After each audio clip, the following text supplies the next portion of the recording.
Welcome to the Derek Diamond Experience podcast, where every week I take a look inside the world of film and television with those who have lived it and experienced it. I am your host, Derek Diamond, and this is episode 296, which means we are just over a month away from episode 300. And I'll be talking a little bit more about episode 300 later on in the show. But coming up on today's episode, you'll be hearing my conversation with actress, writer, and director Elesia Marie talking about her feature film debut, Zombeez. That's Zombees. You'll want to be sticking around for that really fun conversation, just because I'm sold on the movie just on the name alone. You know, I heard the name and I'm like, this sounds like the coolest thing ever, and I have to know more about it. So you'll be hearing that later on in the show. But first, I wanted to bring back a segment that I know a lot of you have been clamoring for. So for those who might be new to the podcast, around, late March when things really started to shut down due to the pandemic, I had made the joke, to some of my friends. I was like, well, if I'm going to have to work remotely, I'm going to be doing a podcast every single day.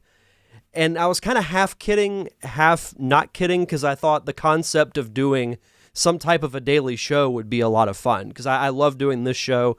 I love doing Nerd Cave Retro, but those shows are once a week. And I thought, well, if I'm going to be at home a lot, why not try it? If worst case scenario, I do it for a week, and if no one watches or no one likes it, then I just won't do it anymore. So I came up with this idea for a morning show called The Daily Diamond. And the way it started out was I was giving suggestions on what to watch while you were in quarantine. I'd give like a Netflix pick of the day or a Hulu pick of the day. But that got old pretty quickly.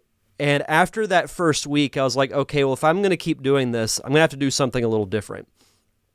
And I don't remember exactly where the inspiration came to me, but I did a top 5 list that following Monday, and it did quite well and way surpassed my expectations of the amount of people that would watch and those who would submit their list. And I was like, well, that might be onto something here. So from late March to early June, pretty much every day I was doing a different top 5 list, Monday through Friday. And the amount of response that I got from it really surprised me. And I would have regulars, and several of you have submitted your list for what I'm doing tonight or for this week's show. What I'm going to be doing this week is bringing back the top 5 list. And I mentioned on last week's show that I'm going to be incorporating new segments into the podcast. And then when episode 300 rolls around, from there on out, I'll be doing a news story, some type of a fun segment, and then a guest interview.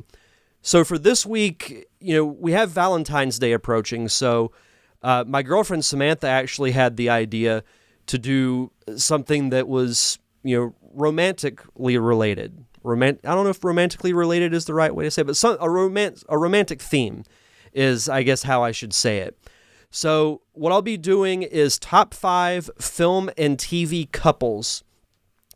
So, with Valentine's Day around the corner, talk about some romantic storylines, some of our favorites from film and TV. So the way this works is I will be doing my list. I'm going to give some honorable mentions, and I'll go through from 5 to 1 and give my reasons why.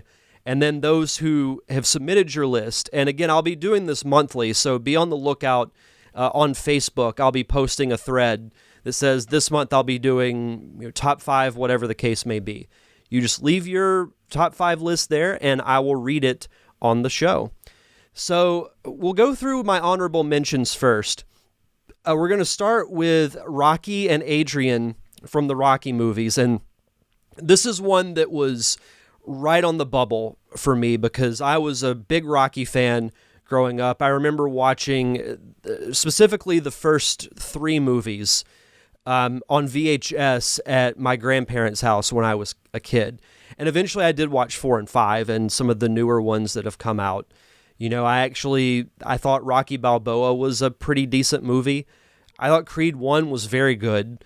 Creed 2 was okay, but the first Creed really brought back to me that spirit of Rocky. But we're not talking about Creed. We're going to talk about Rocky and Adrian, just the mesh of personalities, with Rocky being this, outgoing, tough guy, and Adrian being just really so shy and timid, and seeing her grow as a character due to her relationship with Rocky was really cool. And then, of course, they would go on to have a kid, and the progression of their relationship to me was really cool to see, especially when she was in the hospital in Rocky 2, and when she woke up and she told Rocky to win, and that kind of cleared his conscience to have the rematch with Apollo Creed.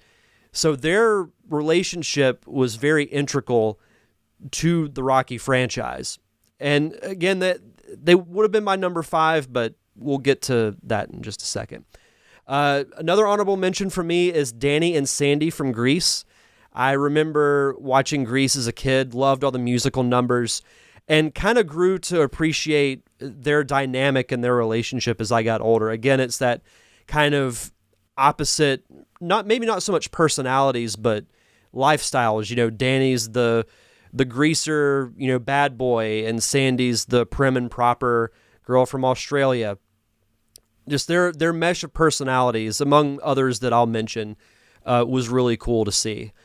We have Cam and Mitch from Modern Family. Those two make that show. They are the best parts of it, in my honest opinion. No knock to any of the other characters or actors, but their dynamic is the best part of that whole show, in my opinion. I haven't watched the show in a bit, but I remember specifically those early episodes when it was, to me, at its peak popularity.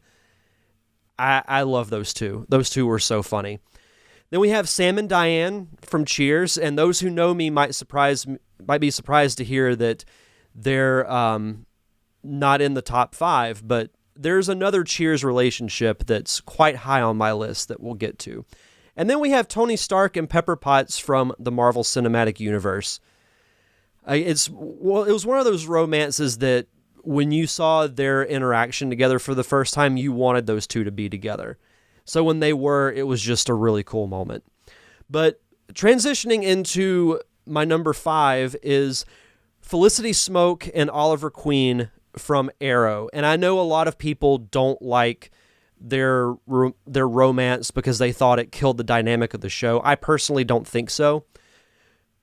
There's a lot that I like about those early seasons of Arrow, specifically when it was just Oliver, Diggle, and Felicity. And again, it was kind of a bit of a slow burn with their relationship. They didn't officially become a couple until a couple of seasons into the show, but it was one of those, at least for me personally, early on, that I knew I wanted those two to be together, and to watch their relationship grow from just fighting crime to being a couple was a lot of fun to watch. And, to me, added a much needed, and I know there was some drama involved with their relationship, but they provided a different sense of an otherwise very dark show. But number 4 is Steve Rogers and Peggy Carter from the MCU, who, if the very end of Endgame didn't make you smile, then I don't know who you are or what you're doing with your life. The fact that he was frozen in ice and they didn't get to be together, it was just heart-wrenching at times, because you knew that Steve still had feelings for her. And the fact that, after, spoilers for those who haven't seen Endgame, but it's been a year.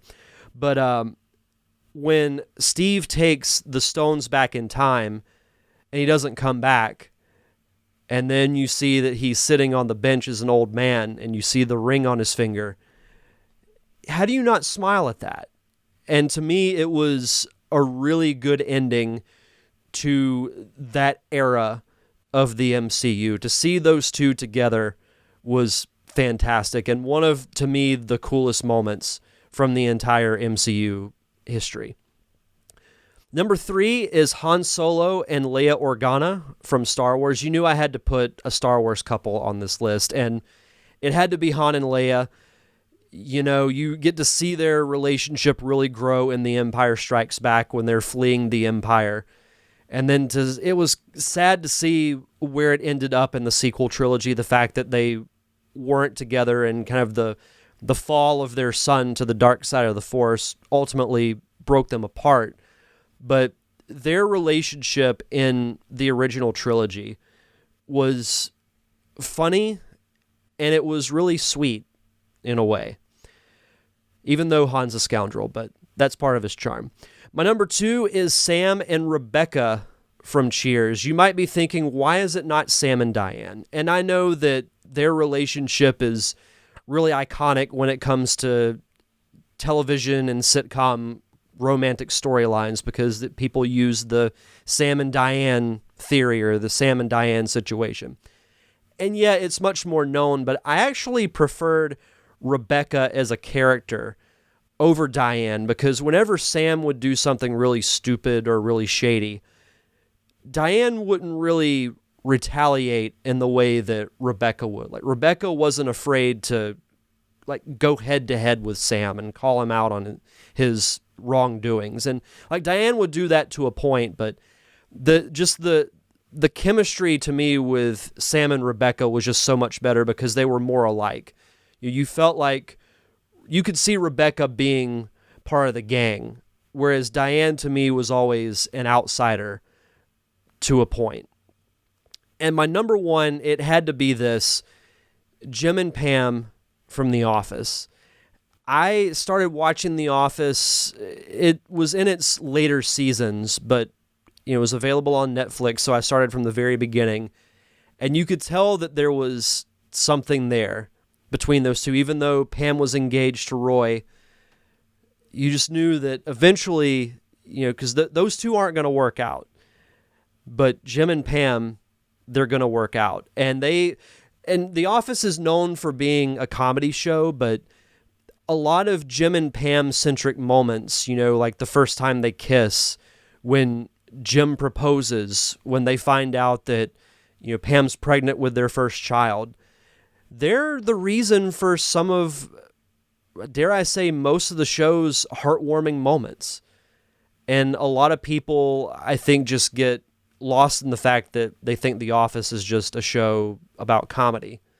But it had a lot of great emotional moments too, and the Jim and Pam storyline was one of the best to me. And that's why they've got to be my number 1. So moving on to everyone's list here, and again, thank you guys for submitting your list. If you want to do the same, just pay attention to social media, specifically Facebook, and I'll be posting a thread saying this month I'll be doing top 5, whatever the case may be. And you just leave your list and I'll read it here on the show. First up, we have Samantha Owens. Her number 5 is Mitch and Cam from Modern Family. 4, Monica and Chandler from Friends. 3, Steve Rogers and Peggy Carter from the Marvel Cinematic Universe, as we talked about before. Number 2, Joel and Sheila from Santa Clarita Diet, and this is a show that she's watched it. I haven't seen all of it yet, but we've watched several episodes together, and I really enjoy the show. I need to finish it, but their dynamic is really good. Number 1 is Jim and Pam from The Office. Tim Spivey, loyal top 5 list poster. Number 5, Sandy and Danny from Grease. 4, Adrian and Rocky. 3, Tiffany and Pat from Silver Linings Playbook. Number 2, and I always get this name wrong, so my apologies if I do, but from Boy Meets World, Corey and Topanga. And number 1, Pam and Jim from The Office. And his honorable mentions are Lucy and Henry from 50 First Dates, and Buttercup and Wesley from The Princess Bride. Next up, we have Josh Shinnework. His honorable mentions are JD and Elliot from Scrubs. That's a good one. I didn't think of that. I forgot about Scrubs. Scrubs is a fun show. I enjoyed that show so much. And then Willow and Tara from Buffy the Vampire Slayer. Number 5, Sun and Jen from Lost. 4, Lily and Marshall from How I Met Your Mother. That's a show I still need to watch. Number 3, Dwight and Angela from The Office. Their relationship had some funny moments too. Number 2, Vegeta and Bulma from Dragon Ball Z. I like that choice. And number 1, Sheldon and Amy from The Big Bang Theory. Next up, we have another loyal poster of the top 5 list, Mr. Carlos Longoria. Honorable mentions, Steve and Laura from Family Matters. Number 5, Amy and Sheldon from Big Bang Theory. Number 4, Jamie and Paul from Mad About You. I remember my mom watching that show. It came on really late at night, so it was kind of like whenever that show was on, I knew it was time to go to bed. But I didn't watch it extensively, but I can remember a couple of the moments from that show. Number 3, Kate and Toby from This Is Us. 2, Todd and Asha from Outsourced, the movie, not the series. And I like this choice for number 1, Mr. and Mrs. Incredible from The Incredibles. Next up, we have Nick Flagstar. Number 5, Lucy and Ricky, probably one of the more iconic couples in the history of television. Number 4, Dr. and Mrs. Huxtable. Hate saying it, but it's true. Number 3, Hawkeye and Trapper John. Number 2, Jim and Pam from The Office, another popular choice. And number 1, from Saved by the Bell, Zach and Kelly. I like that choice. Next up, we have Jonathan McIntosh, Lois and Clark, Jamie and Claire from Outlander, Leonard and Penny from Big Bang Theory. This might surprise some people, but I've never watched The Big Bang Theory. I've seen moments from that show, but I haven't really sat down and watched an entire episode. People tell me that, they think I would love it, but as I haven't sat down and watched it yet. And he says Zach and Kelly from Saved by the Bell, and Michael Knight and Kit. I like that one. Then we have, last but not least, Mr. Brandon Rutledge, another loyal top 5 lister. His honorable mentions, Shrek and Fiona, Morticia and Gomez Adams, Aladdin and Jasmine. That would be another honorable mention for me. That's a good one. Rapunzel and Flynn Rider from Tangled, Tony Stark and Pepper Potts from the MCU, and he says, just kidding, but Ric Flair and anyone he flirts with. Woo! Love the Nature Boy. Number 5, Batman and Catwoman, the ultimate love-hate relationship. I would agree with that. Number 4, Leonard and Penny from The Big Bang Theory. Number 3, again, I apologize for more than likely pronouncing these names wrong. Yusuke and Keiko from Yu Yu Hakusho. Number 2, Han Solo and Princess Leia from the Star Wars franchise. And number 1, Belle and Beast from the 1991 animated version of Beauty and the Beast. So really good list. I like the variety. There were some consistencies, like with Jim and Pam, but I like the variety. And that's what I think is so great about these top 5 lists, is that your list can be completely different from mine. But it's also a great conversation starter to talk about, okay, well, they're my favorite because of this.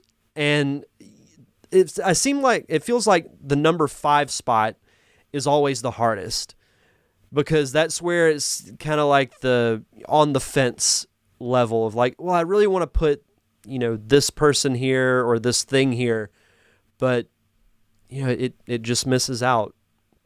So these are a lot of fun to do. And again, I thank you guys for submitting these awesome top 5 lists. We'll have a new one for the month of March. Not sure yet what it's going to be, but I know it's going to be part of episode 300. So before we move on to the interview portion of the show with Elesia Marie, I did want to touch base with you guys with what I have planned for episode 300. For those who follow me on social media, you know that this past weekend I had the opportunity to interview one of my dream guests, honestly, because the movie Clerks means a lot to me in the sense that when I watched it and found out the story behind how it was made, it's what inspired me to want to be a filmmaker, because Kevin Smith and his cast and crew prove that if you work hard enough, you can make a film and you can do it successfully. And it's even more impressive the fact that it was made in the early 90s when the stigma of, well, you got to go out to Los Angeles to make movies. that was still very much a thing, and they were kind of a precursor to the everyday person being able to make a movie when they get the right resources. And even if you max out your credit cards, you can come up with funding for it. And it's just so many great stories based off of that movie and inspired by that movie. But I had the pleasure of chatting with Brian O'Halloran, who played Dante Hicks in Clerks, one of the lead roles. So it was great getting to chat with him about how Clerks was made, how meaningful it is to so many people, and just picking his brain about the industry was great. So you'll get to hear that in just a few weeks as part of the 300th episode. Now, what I'm also going to be doing is I'm going to talk about a couple of news stories. I'm going to be doing another top 5 list and doing an interview portion with Brian O'Halloran. So it's going to be a fun, jam-packed show. I'm going to be doing, except for the interview portion, which was recorded, I'm going to be doing the rest of the show live on Facebook. And I'll be sending out all the information within the coming weeks about exactly what's going on as far as what top 5 list I'm doing, what stories I'll be talking about. So stay tuned for that over the next week or so. But there will be live elements of the show that I'll be doing on Facebook. So really exciting stuff coming up. Got some fun shows listed over the next few weeks. And then I'll be talking about next week's show coming up in the outro. But let's talk about Zombeez. Zombees with Elesia Marie. I love talking with, as you know, I love talking with actors, directors, those who work in the industry. And I also love talking with people who are local filmmakers as well. And I feel like I don't do that enough on the show. So it was great connecting with someone who's based here in the community with a community-based project with actors who live in this community as well. It was great talking with her and getting to pick her brain about how she came up with this idea that honestly sounds like it's going to be a lot of fun to make and a lot of fun to watch. I'm personally very much looking forward to it. So here is my conversation with actress Elesia Marie.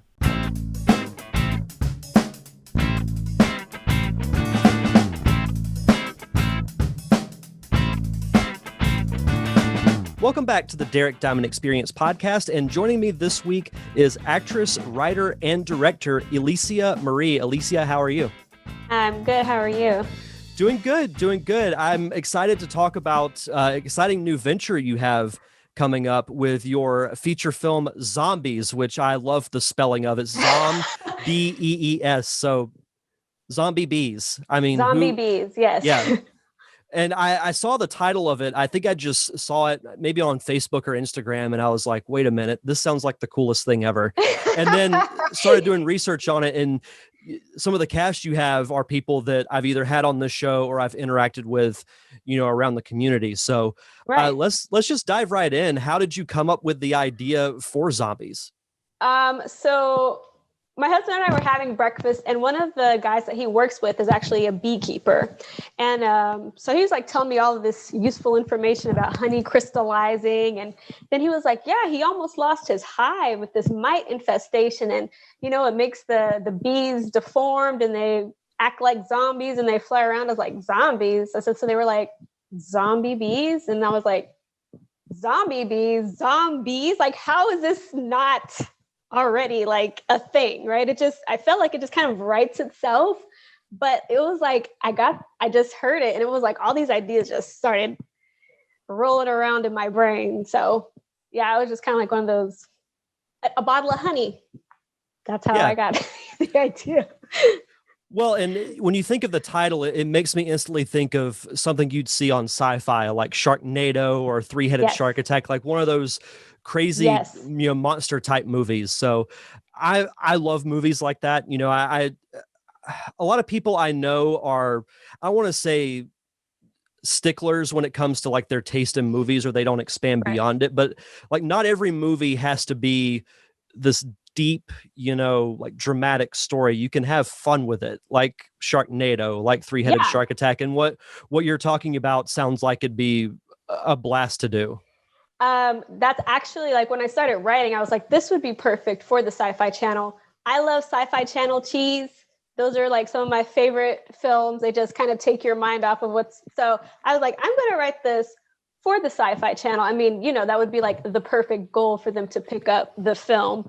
But so that's, definitely one of my favorite genres. And so it was like, I can write this, so I'm really excited about it. Everyone on the team is really excited about it. They've been really supportive and helpful. And yeah, I cannot wait to start filming this film. Sure. When are you looking to start shooting? We're looking at spring of this year. We're hoping end of March, beginning of April. Our producer, Nick Smith, is we'll be working on another film in Atlanta. So once he gets back, then we'll start filming Zombeez. So yeah, I can't say enough good things about Nick Smith. Yeah, I honestly could not do this without him. And to be honest, this is like moving so much faster than I anticipated. I think I sent him the script in October and he was like, yeah, let's do it. And I'm like, okay. So then he starts sending me all this stuff. And I was like, oh, you mean now? Okay, sure. Let's do it now. So yeah, it's definitely been, I couldn't be doing this without him. He's awesome. Well, that's the great thing about the filmmakers in our community, like Nick Smith. I would throw in Steve Wise in as well, just people who have this wealth of knowledge, but not just that, but the fact that they're willing to share it with other people. And I say it almost ad nauseum on the show, but the best way you can learn how to do the process of filmmaking, whether it's writing, directing, producing, acting, whatever the case may be, is to actually do it. Classes are great, but there's nothing quite like what I call on the job training.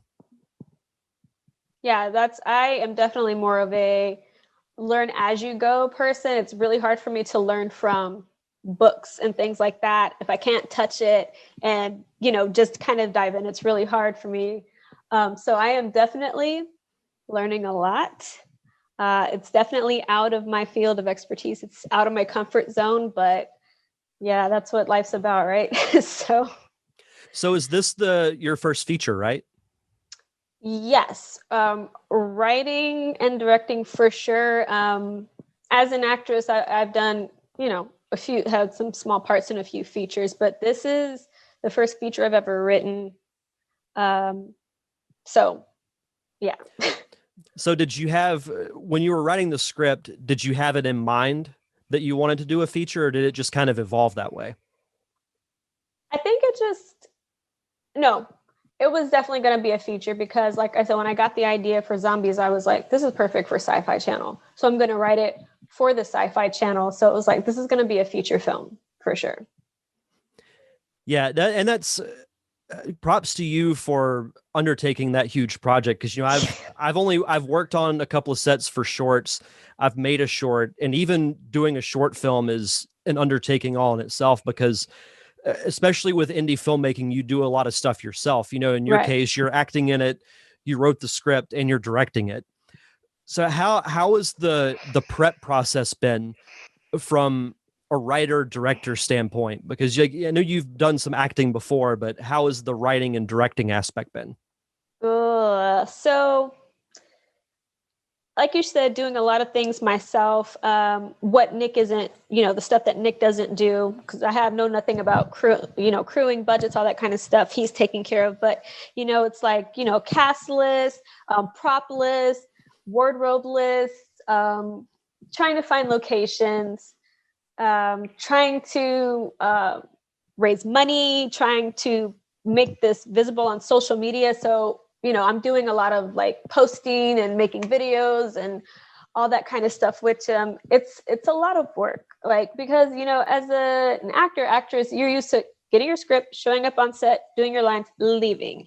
This is nothing this is like I would say my whole day is pretty much inundated with emails and social media posting and talking to actors and reaching out. And so it's a lot of work. But it's like I do well under pressure, so I'm kind of like thriving off of it at the same time. But it's just like a lot more than I was expecting. Starting off, I guess most people start off with shorts, and maybe I should have. But here we are, and I'm I'm learning so much, but it's fun. It's fun. I love it.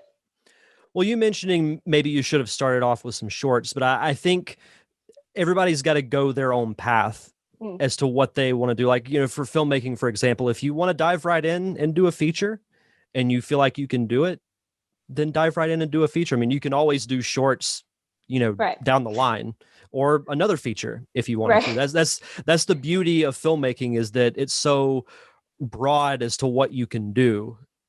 And for those who might, be interested in like behind the scenes stuff, you could do anything from like, start as PA and then, be a grip. You can do audio.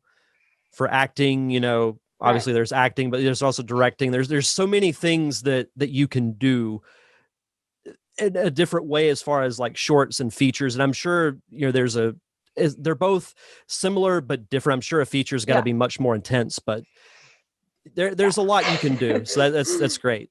Yeah, for sure. I actually wrote a short before, but it just like never manifested itself the way I wanted it to. But this is just falling into place. Just everybody's on the same page. So it kind of feels like it was meant to be. You know what I'm saying? I mean, I won't say it's like going perfectly smoothly or anything, but it's like everyone's just like clicking along at the same page. We're, just thinking along the same lines, and it's really great. And yeah, I don't regret it, starting off with a feature film. So we'll see what happens, but I'm so excited about it, and terrified, but excited.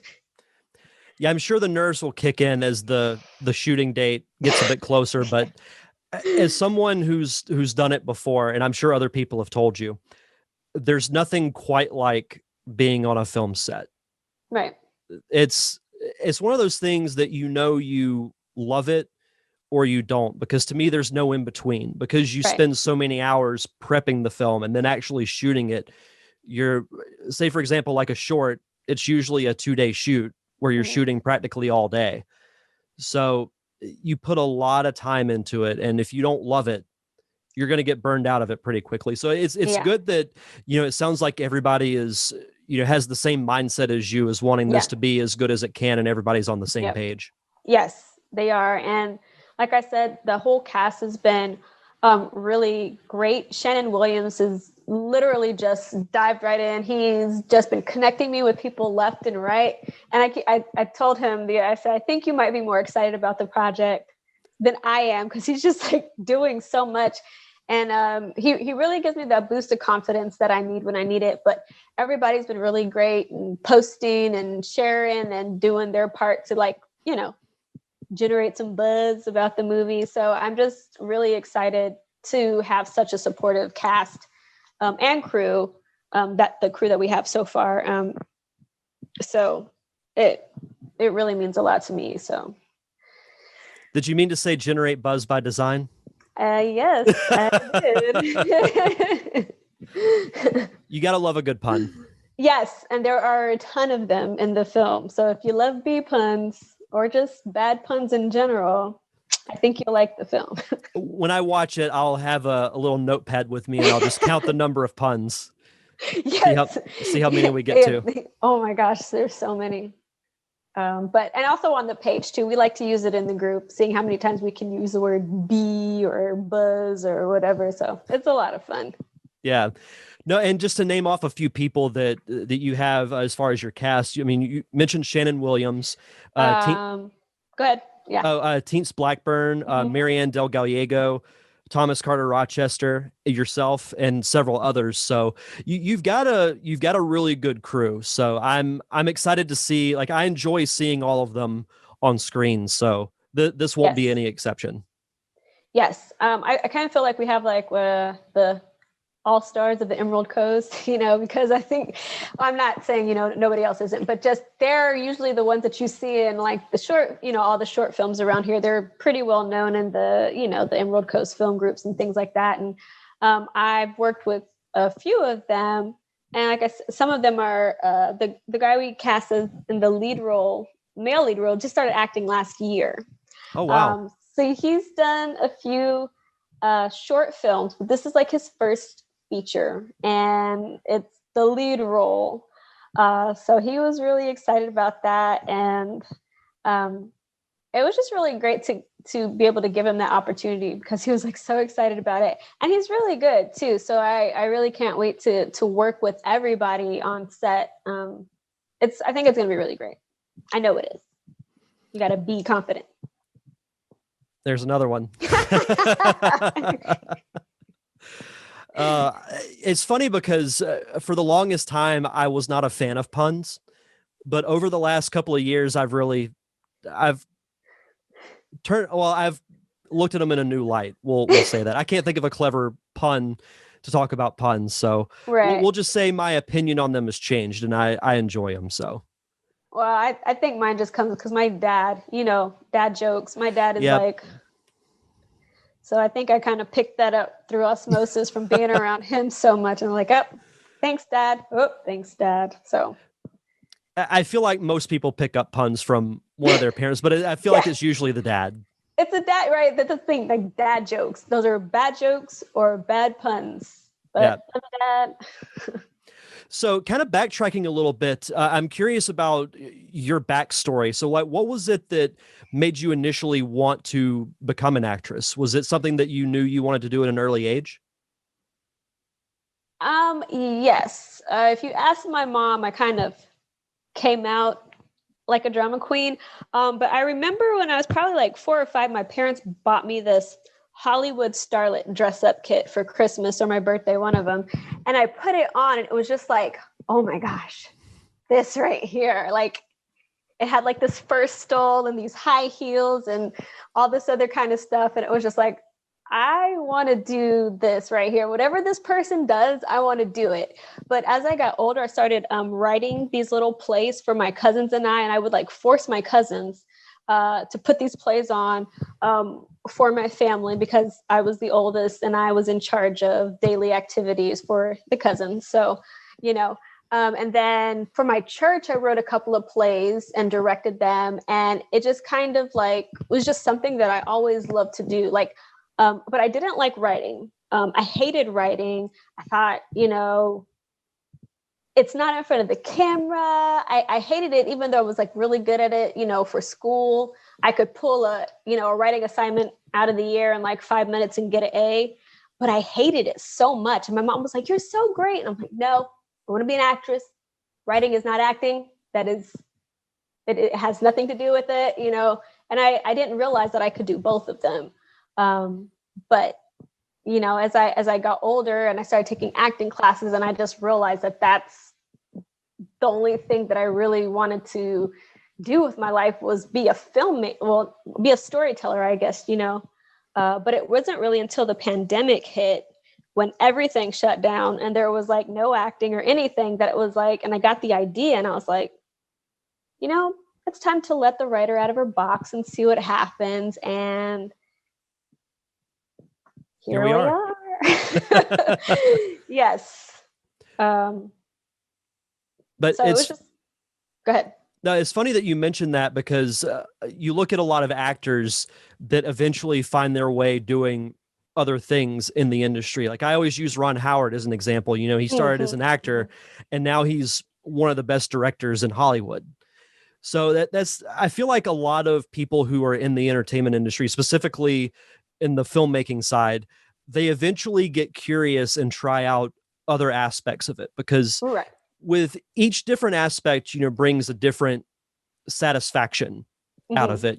From when I was making the Parker Syndrome, I got different satisfaction as a director than I did as a writer. Like as a writer, I enjoyed creating the characters and building the sandbox, if you will, that everybody else was going to play in.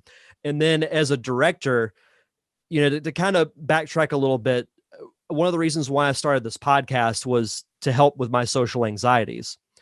So directing was something that, if you had asked me 10 years ago, I would say there's no way and that I would do something like that. And then it happened.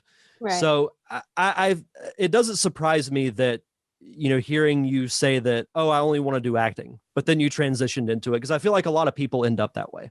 Yeah. And especially since there's been like a shift kind of in the way, casting is done. They look a lot at, your social media and your following and stuff. And it almost kind of seems like it's harder to get acting roles, especially here in this area, because we have to compete with Mobile and New Orleans and Atlanta and things like that. And so there is a lot of casting directors who are telling you to create your own content, to put yourself out there and draw attention to yourself.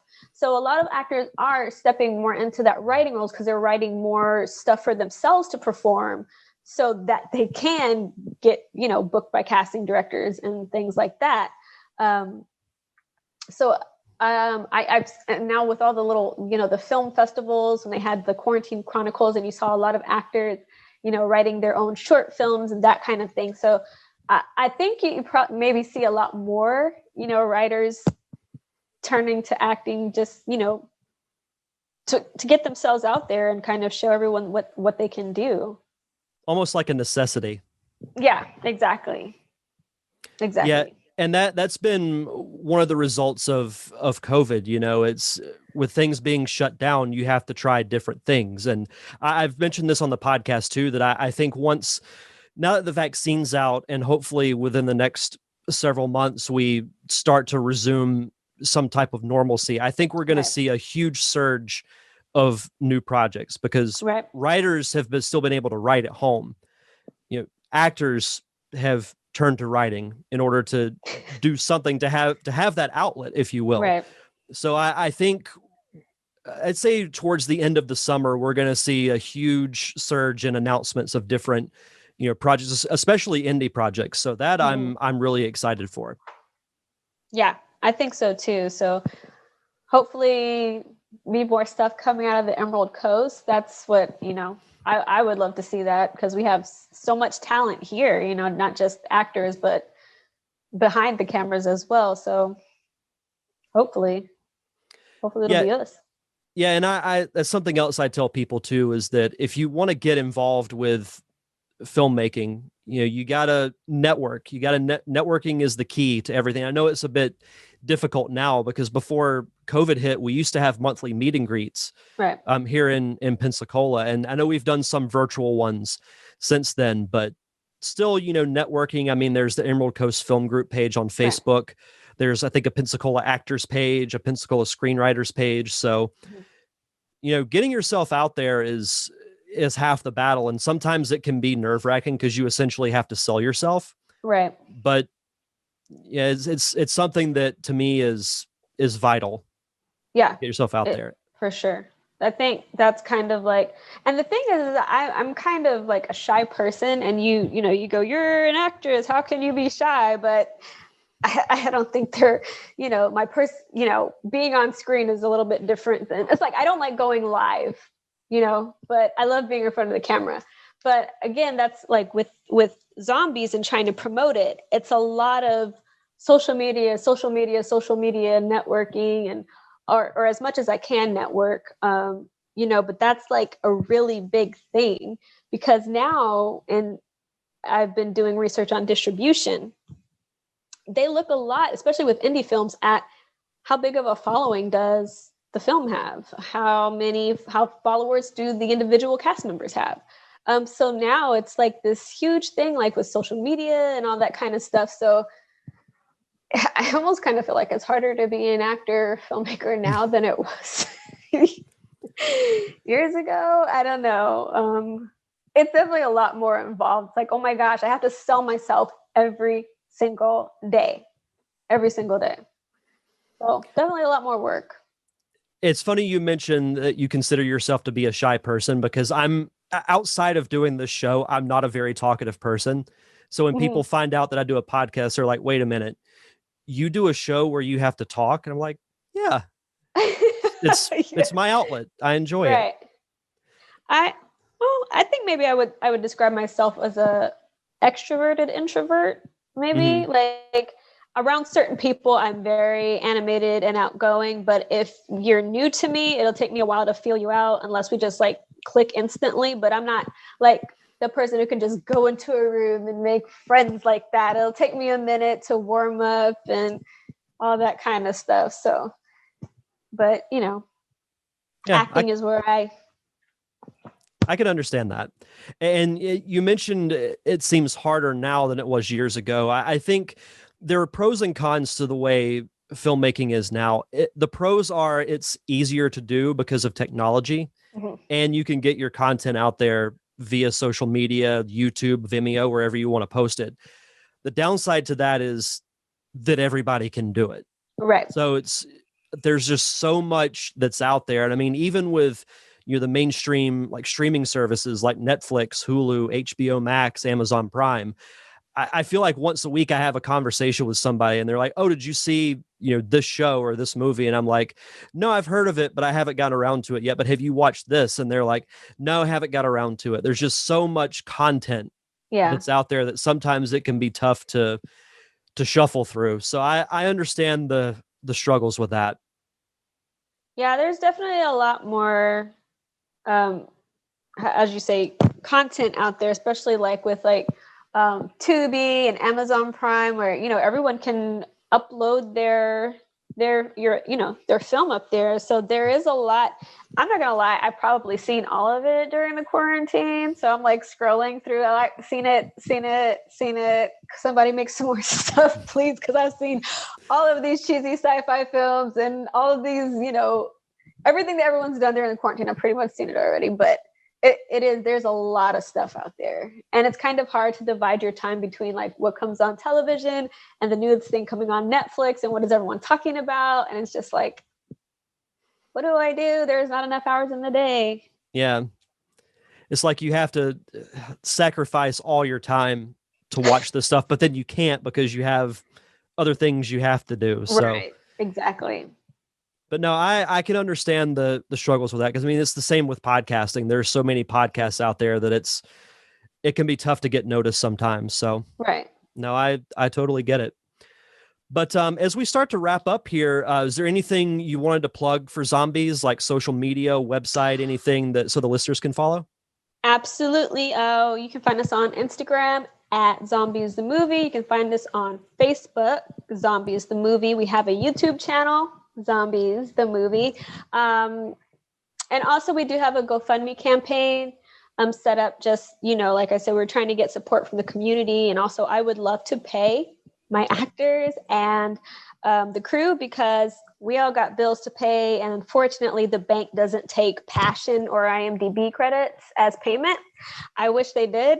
But yeah, we would just love support from the community, because we'd love to bring attention to this area, and not just the actors in this area, but the businesses and just the Emerald Coast as a whole. So if you could follow and share and help us get the word out, that would be awesome. Support local talent and independent filmmaking so we can have more things to watch if we go on another lockdown. Absolutely. And last question, what is one piece of advice that you could give, just because acting is primarily your background, what is one piece of advice you could give to an aspiring actor? Boy. Honestly, I would say watch a lot of television, because I'm always watching how people do things, like what choices did they make when they do that scene. And honestly, when you go to auditions, you have to know what you're auditioning for. You have to know the tone of what you're auditioning for. You can't say, "Oh, I don't watch that show or that, whatever," because then they're going to look at you like, "Why are you even auditioning for this if you don't know what you're auditioning for?" And actually I learned a lot just from watching Denzel Washington, just how he does things. And so yeah, I know it's kind of like a cheesy, like or not deep piece of advice, but you got to know what you're going to be auditioning for, and you got to watch the choices that actors are making and see how you can adapt it for yourself. So I know it's kind of weird. No, I don't disagree with that. That's great advice. I love it. Well, Elesia, thank you so much for taking the time to do this interview. This was fantastic, and I look forward to seeing what happens with Zombeez. Thank you so much for having me. I really appreciate it. And I can't wait to see what happens with Zombeez as well. Thanks again to Elesia Marie for coming on the show for that really fun conversation. Can't wait to see what happens with Zombeez. And thank you to those who submitted your top 5 list for your top 5 film and TV couples. For Zombeez, be sure to follow them on Instagram, Facebook, all forms of social media to keep up with what's going on with what should be a really fun and entertaining film. For next week's show, I'll be chatting with an actor who has appeared in movies such as Looper, Logan, and also recently appeared in a very pivotal role in the newest season of Cobra Kai, and that would be actor Han Soto. He'll be joining me on the show to talk about his time on set with Cobra Kai, his career, and so much more. I've very much enjoyed the Cobra Kai series since it debuted back on YouTube Red a couple of years ago, and it recently made the move to Netflix. Season 3 dropped. It was a lot of fun. So it was great getting to chat with him about his time on set for that. You'll be hearing that as well as my review of Cobra Kai Season 3. So if you're a Cobra Kai fan, you're very much going to enjoy next week's episode. But until then, you can check out past episodes of the show on Apple Podcast, Stitcher, Spotify, anywhere you get your podcast. Just search for The Derek Diamond Experience. If you want to follow me on social media, I'm on Facebook, Twitter, and Instagram at DDiamondPodcast. I'm also on Patreon at patreon.com/DDiamondPodcast. And of course, thank you to my close friends, the Unicorn Wranglers, for providing the theme music for the podcast. You can check out all their music on Apple Music, Google Play, and Spotify. That's going to do it for this week's show. Enjoy the rest of your week. Have a safe and fun weekend. Thank you for tuning in to another awesome episode of the Derek Diamond Experience. I am your host, Derek Diamond, and we'll see you guys back here next Thursday.